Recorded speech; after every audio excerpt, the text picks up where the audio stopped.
Welcome back my channel.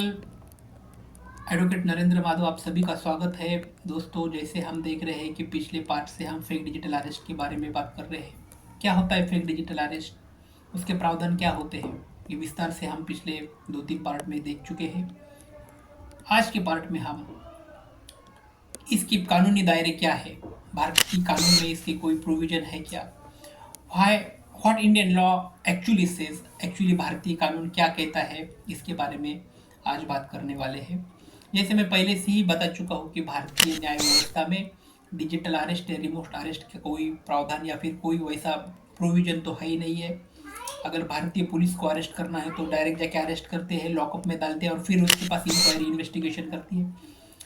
लेकिन जो digital arrest होता है वो स्कैमर पीपल, फ्रॉडलेंट पीपल ऐसा माहौल क्रिएट करते हैं और आम जनता के दिमाग पर हावी हो जाते हैं और उनके दिमाग पर पूरी तरह से हावी होकर उनसे पैसे की मांग करते हैं, पैसे की डिमांड रखते हैं और उनको कहा जाता है कि we are talking about the central bureau of investigation, we are talking about the national investigation agency, we are talking about the police, we are talking about the post department. All this authentic government bodies को लेकर वो कहते हैं, लेकिन वैसा तो होता नहीं है, सब फेक रहता है। तो इसके ऊपर what Indian law actually says, भारतीय कानून में इसका प्रावधान एक्चुअली क्या है, इसके बारे में हम बात करने वाले हैं। Only a real police officers can arrest and only physically. Now when we talk about what about the arrest, the only original और only real police officer can arrest only accused, and only physically arrest is available, not digital or remote arrest available in any legal provision in Indian law is context is concerned. जैसे हमने देखा है कि only real person अब police ही है, उनके लिए batch मिल रहा है, उनके ऊपर गवर्नमेंट ऑफ इंडिया का या फिर महाराष्ट्र स्टेट का होगा तो महाराष्ट्र स्टेट का, और अदर कोई स्टेट अथॉरिटी का पुलिस ऑफिसर होगा तो उसके ऊपर ऑथेंटिक गवर्नमेंट ऑब्लिगेशन होता है और वही अरेस्ट करता है किसे, दोज हु आर अक्यूज, जो असल में गुनेगार है वही पकड़ा जाता है। अगर आम जनता ने जो भी वीडियो कॉल में आकर डुप्लीकेट कहा जाता है और मेंटली टॉर्चर करते हैं कि आपने सो एंड सो प्रकार का क्राइम क्रिएट किया है तो आप इन्वॉल्व है तो आपको अरेस्ट हो रही है, तो आप इसके लिए मेंटली बिल्कुल भी प्रिपेयर बनना है, आपको डरने की जरूरत ही नहीं है। आप अक्यूज नहीं है, आप गुनेगार नहीं है, तो आपको कोई भी पुलिस ऑफिसर अरेस्ट कर ही नहीं सकता।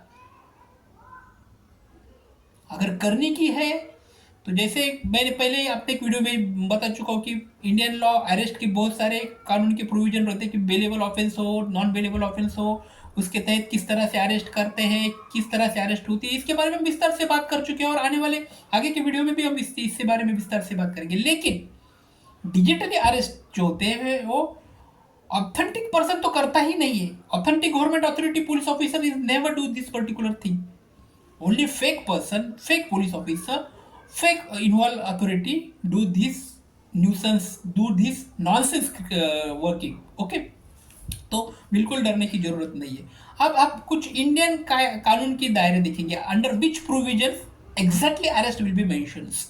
Under CrPC section 41, under CrPC section 41A, under CrPC section 46, 41, 42, sorry 41 और 41A और 46 जो है इसके तहत ही अरेस्ट की प्रावधान सीआरपीसी में दे चुके हैं कि इसके तहत ही आप डिजिटली अरेस्ट तो नहीं लेकिन आप फिजिकली अरेस्ट कर सकते हैं। किसके लिए? और 41 under section CrPC, under section 41A और अंडर सेक्शन 46 के तहत ही पुलिस ऑफिसर आपको अरेस्ट कर सकता है। लेकिन कैसा कर सकता है? Arrest must be physically, not digitally.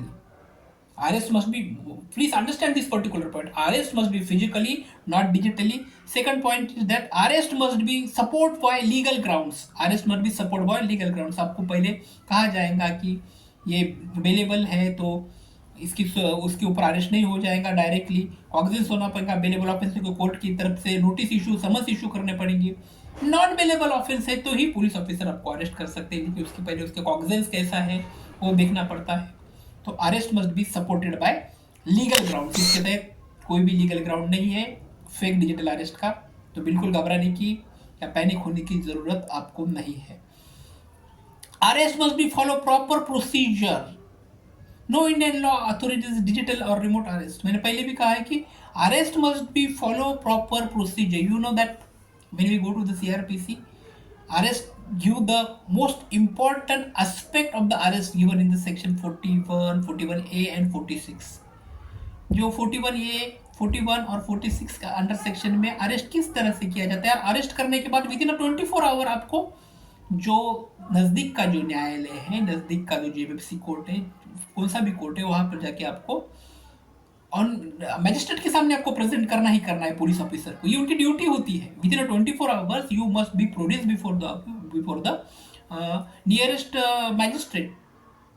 आपको इसको वहाँ पे लेके जाना है और उनके सामने प्रोड्यूस करना है। लेकिन what about digital arrest? Digital arrest में तो ये होता ही नहीं है।